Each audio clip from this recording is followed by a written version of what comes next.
जय Shri Krishna, good morning. केम छो बधा? तो आज लेस्टर में स्नो पड़े बहु ने ठंडू भी बहू है।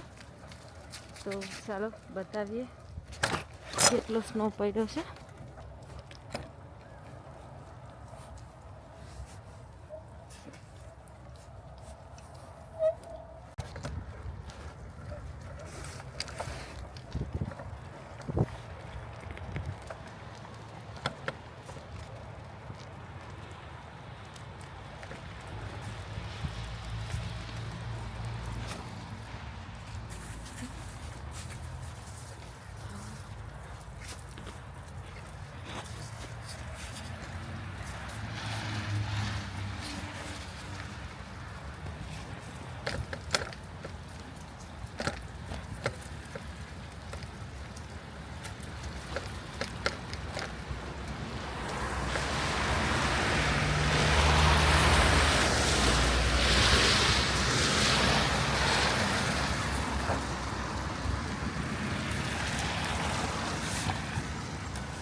अँ गाड़ी पर बधी पर स्नो पड़ो है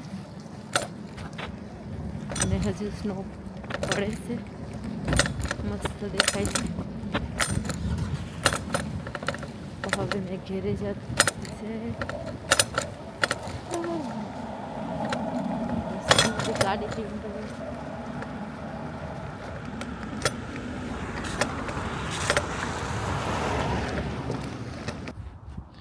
તો આટલી બરફ પડી છે। અમારા ઠંડીના જે ફ્લાવર ખુલતા હતા તેમાં પણ બરફના એકદમ ઠંડા ફ્લાવર થઈ ગયા છે।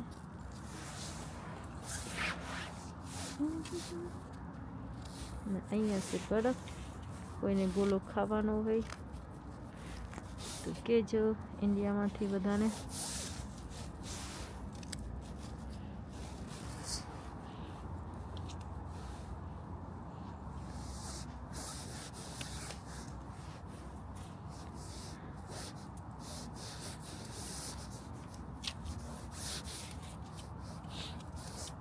આ છે અમારા લેસ્ટરની બરફ।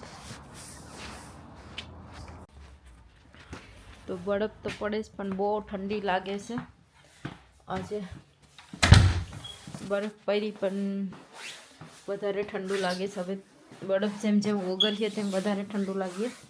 તો મેં ગઈ હતી ગાર્ડનમાં આંટો મારવા બરફમાં, પણ મારા હાથની સ્કિન પણ એકદમ રેડ થઈ ગઈ।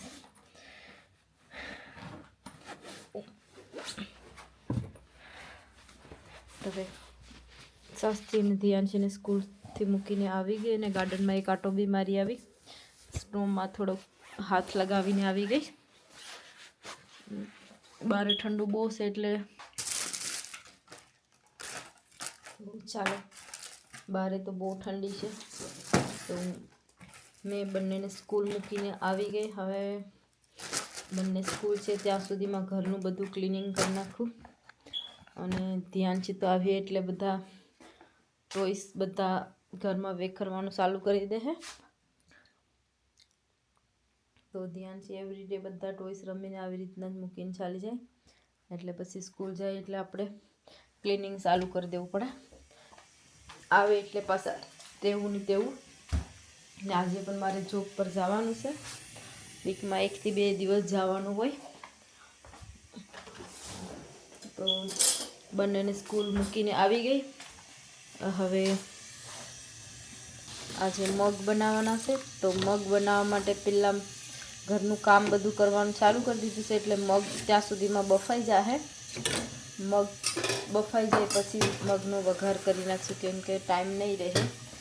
અને આજે એક બીજું વસ્તુ બનાવવાની છે, આ સાબુદાણાની ખીચડી, જે બધા ફાસ્ટિંગ કરતા હોય તેમાં ખાતા હોય છે, પણ મેં નોર્મલ રીતે એમ પણ બનાવીને ખામ છું। તો મેં આ રાતના જ પલાળી દીધું હતું સાબુદાણાને। તો એકદમ ફૂલીને ઉપર આવી જશે ને એકદમ પોછા થઈ જશે। આખી રાત પલાળે તો સારું પડે, મસ્ત એકદમ ફૂલી જાય। છૂટા છૂટા એકદમ છૂટા છૂટા પડી ગયા। આ આખી રાત પલાળવાથી છૂટા પડ્યા, નકર આપણે 3 થી 4 કલાક પલાળીએ તો એટલામાં કંઈ થાય નહીં. અને સાબુદાણાની ખીચડી પણ તો એકદમ મોટા મોટા ફૂલ જેવા સ્નો પડે છે, મસ્ત દેખાય છે.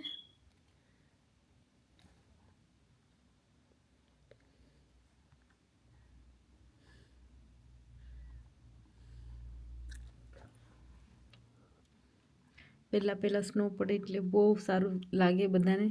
નાના છોકરા તો બહુ ખુશ થાય છે જોઈને. સ્નો પડ્યો.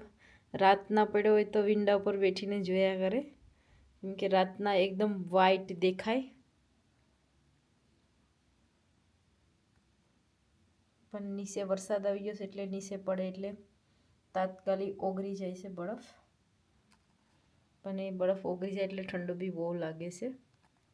તો બપોરની રસોઈ બનાવવાનું ચાલુ કરી દીધું છે. તો અહીંયા મેં મગ બાફી નાખ્યા છે અને મગ વઘારવા માટે ગરમ ઓઇલ પણ કરી મૂક્યું છે.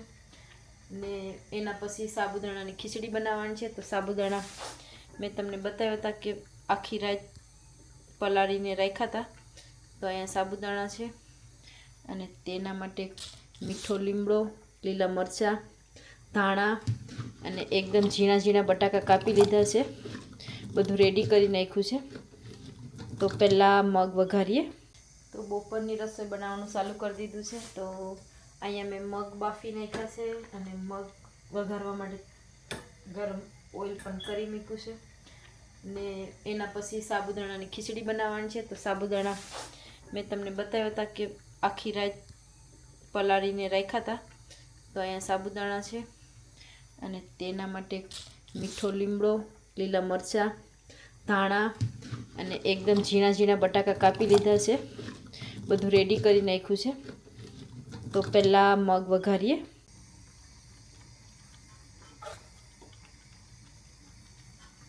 તો મેં પહેલાં મગ વઘારી નાખું એટલે મગ પાકી જાય જલ્દીથી.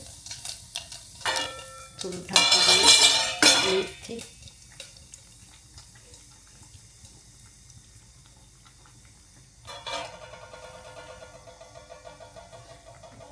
મગ વઘારવા માટે થોડો મીઠો લીમડો, આદુ ઢાંકી દઈએ, નકર બધું ઓઇલ બહાર આવી જશે. તો મગમાં હિંગ નાખી દઈએ. હવે આદુ નાખી દીધું છે પહેલાં.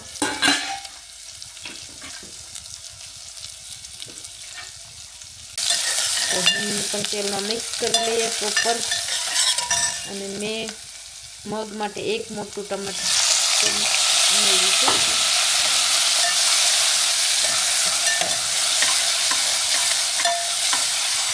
મેં આ થોડો ગોળ લીધો છે મગમાં નાખવા માટે, કેમ કે મગમાં ગોળ નાખીએ તો બહુ સારો ટેસ્ટ આવે છે. તો મેં ગોળ નાખી દીધો અને તેને પણ ટમાટર સાથે ગોળને કૂક કરી નાખ્યો. તો મગ મસાલાવાળા બનાવવાના છે, થોડા તીખા, ખાટા મીઠા. તો મેં એમાં ખાટા મીઠા કરવા માટે ગોળ નાખ્યું છે, ખાટા કરવા માટે થોડુંક લીંબુ નાખ્યું છે, હળદર નાખી છે અને આ જીરું ધાણાનો મસાલો છે. બે સાથે મિક્સ છે જીરું ધાણા. અમે એવી રીતે જીરું ધાણા સાથે જ રાખીએ છીએ, સેપરેટ નથી રાખતા.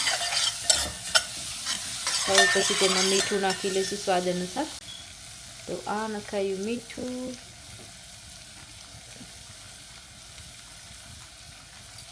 ખાટા મીઠા મગ કરવા માટે મેં એમાં લીંબુ લીધું, થોડુંક જ નાખવાનું, બહુ નથી નાખવાનું, બહુ ખાટું નથી કરવાનું.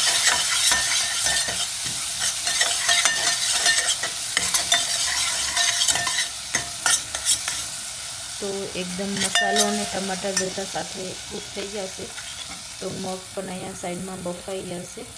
તો ધીરે ધીરે કરીને બધા જ મગને મિક્સ કરી દઈએ.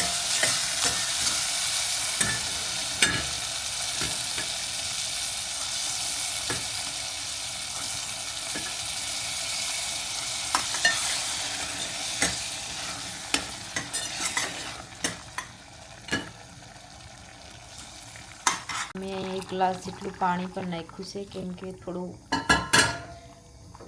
જાડું મસાલા સાથે છે તો થોડું ડાયર જેવા મગ લાગે તેવા બનાવ્યા છે. તો એને થોડી વાર રહેવા દઈએ, થોડું પાણી બળી જાય પછી ગેસ બંધ કરી દઈશું. તો આવશે મગ રેડી. અને તેમાં ધાણા પણ નાખી દઈએ એટલે સાથે સાથે ધાણાનો પણ ટેસ્ટ આવી જાય. તો ધાણા પણ નખાઈ જશે. તો ચાલો હવે સાબુદાણાની ખીચડી બનાવવાનું સ્ટાર્ટ કરી દઈએ. સાબુદાણાની ખીચડી માટે તપેલું ગરમ કરી નાખ્યું અને એમાં એક સ્પૂન જેટલું ઓઇલ નાખ્યું છે. બહુ થોડુંક, આમાં ઘી નાખવાના છે પણ થોડુંક તેલ નાખવું પડે.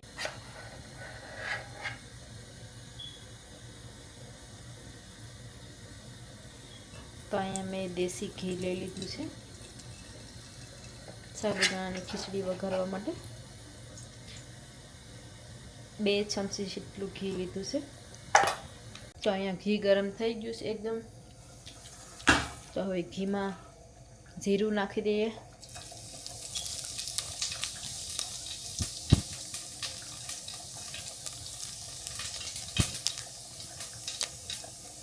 જીરુંને બળવા દઈએ. બહુ નથી બાળવાનું, થોડું લાલ થાય તેટલું જ રાખવાનું છે.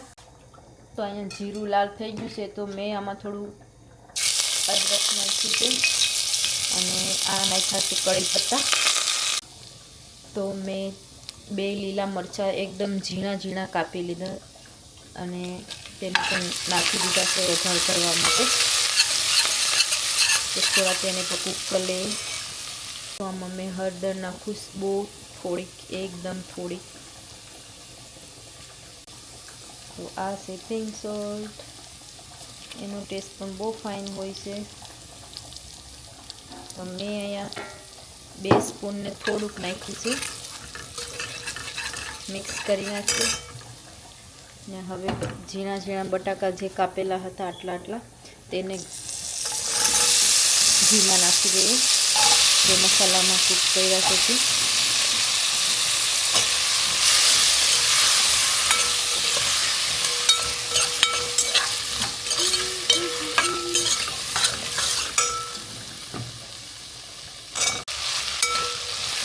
બટાકાને મેં 2 વાર મિક્સ કરી દીધા છે. ચેક કરી લઈએ કે હાફ પાકી ગયા છે. હજુ આપણે એને થોડી વાર સુધી ઢાંકી દઈશું તો એકદમ મસ્ત ક્રિસ્પી જેવા થઈ જશે. ઓલરેડી હાફ કૂક થઈ ગયા. તો હજુ હાફ. આમાં પીનટ્સ પણ નાખી શકાય, જે માંડવીના બિયા શેકીને બધા નાખતા હોય ફાસ્ટિંગ કરે તેમાં, પણ મેં નથી નાખવાનું કેમ કે મને નથી સારા લાગતા. પણ નાખે તો બી સારા લાગે. અને તમે શેકેલી બદામ પણ નાખી શકો છો. બદામના ઝીણા ઝીણા પીસ કરીને પણ નાખી શકો છો. પણ સિમ્પલ રીતે મેં કરવાની છે તો તમે કરી શકો છો. તો હવે પહેલાં તેમાં થોડું લીંબુનું જ્યુસ નાખી દઈએ. હા, જે આપણી પાસે એક હાફ લીંબુ હતું તેનું. અને પ્રોપર મિક્સ કરી લઈએ બટાકા સાથે.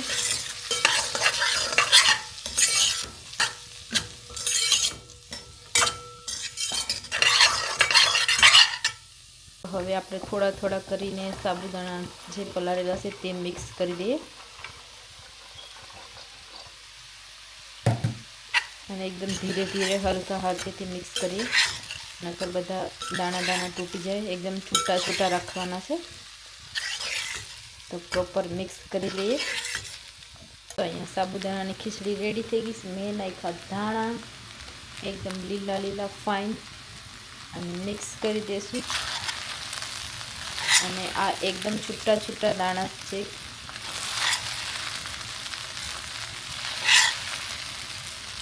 તો તમે પણ આવી રીતે ટ્રાય કરી છે. મસ્ત લાગે છે, બહુ ટેસ્ટી લાગે છે ખાવામાં. તો આ છે સાબુદાણાની ખીચડી. Thank you. તમે પણ એન્જોય કરો.